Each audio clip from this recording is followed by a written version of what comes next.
সামনে যুদ্ধ। নবীজি সাল্লাল্লাহু আলাইহি সাল্লাম সাহাবায়ে কেরামদেরকে বললেন, ও আমার সাহাবায়ে কেরাম, যুদ্ধের খরচ অনেক, তোমরা যে যা পারো দান করো, যার যার সাধ্য মতো তোমরা নিয়ে আসো, যার যার ঘরে যা কিছু আছে তোমরা নিয়ে আসো। এক একজন সাহাবী আনলেন, এক একজন সাহাবী অনেক কিছু নিয়ে আসলেন। একজন সাহাবী বলতেছেন, নবীজি আমার যা কিছু ছিল তার 4 ভাগের 1 ভাগ করে আমি নিয়ে আসছি, দেখেন বিশাল স্তূপ হয়ে গেছে। বহুত কিছু নিয়ে আসছেন, কোটি কোটি টাকার মালিক মনে করেন, সে যদি 4 ভাগের 1 ভাগ আনে অনেক কিছু না।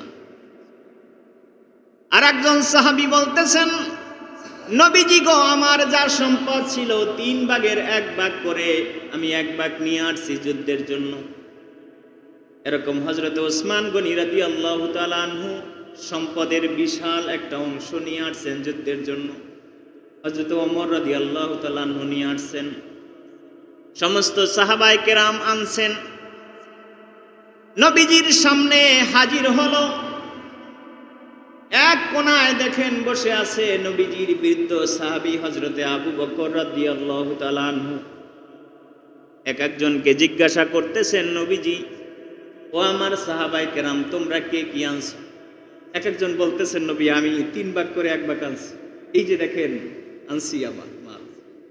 একজন বলতেছে 4 ভাগের 1 ভাগ, কেউ 5 ভাগের 1 ভাগ। এরকম বিশাল স্তূপ হয়ে গেছে মসজিদের সামনে।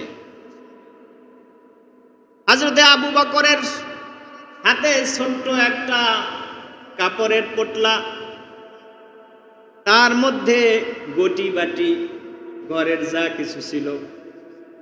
ঘরে খাবার নাই, ঘরে চাল নাই, ঘরে আটা নাই, কিছু নাই, কোন রকম কয়েকটা পাত্র টাত্র কয়েকটা আছে।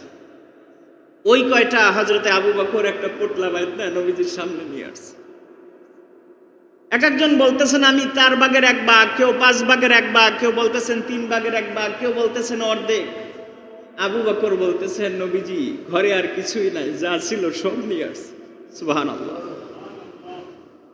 মনে করেন আবু বকর রাদিয়াল্লাহু তাআলা আনহু যা আনছেন তার দাম 5 দিরহাম উর্দে, আর অন্যরা যা আনছে তার লক্ষ দিরহাম দাম। নবীজি সাল্লাল্লাহু আলাইহি সাল্লাম খুশি হয়ে বললেন, আবু বকর তুমি তো আজও ফার্স্ট হয়ে গেল। সুবহানাল্লাহ। কারণ সবাই আনছে 3 ভাগের 1 ভাগ, 2 ভাগের 1 ভাগ, 4 ভাগের 1 ভাগ, হোক কোটি টাকা, কিন্তু তোমার তো 1 টাকা ছিল, 1 টাকাই নিয়ে আসছো। তুমি চিন্তা করো না যে আমি আগামী দিন কি খাবো, আমি যদি আগামী দিন এতটুকু আটা জোগাড় করি, আটাটা আমি কোন পাতিলে আমি রান্না করব সেই চিন্তা করো না। 4 আনা পয়সা ছিল, তুমি সেটুকুই নিয়ে আসছো। সুতরাং দানটা হলো মন থেকে যা হয়, এটা হলো আখিরাতের ডিপোজিট। বলতেছিলাম যে আমরা মনে করি যে কোনো আল্লাহর রাস্তায় মানুষের কল্যাণে, মনে করেন এই যে রাস্তা করে দেওয়া, রাস্তাঘাট, এগুলো কিন্তু সদকায়ে জারিয়া। আপনি দুনিয়ায় থাকবেন না, যতদিন মানুষ এই রাস্তা দিয়ে হাঁটবে ততদিন আপনার উসিলায় রাস্তা হয়েছে, আপনি সব পাইতে থাকবেন। সুবহানাল্লাহ। আপনি কালবাট করে দিয়েছেন, মানুষ এখান থেকে যতদিন হাঁটবে আপনি থাকবেন না, সব পেতে থাকবেন। আপনি টিউবওয়েল নিজ খরচে টিউবওয়েল বসায়া দিয়েছেন মানুষদেরকে, সম্ভব অনুযায়ী আপনি যা করছেন সব সদকায়ে জারিয়া।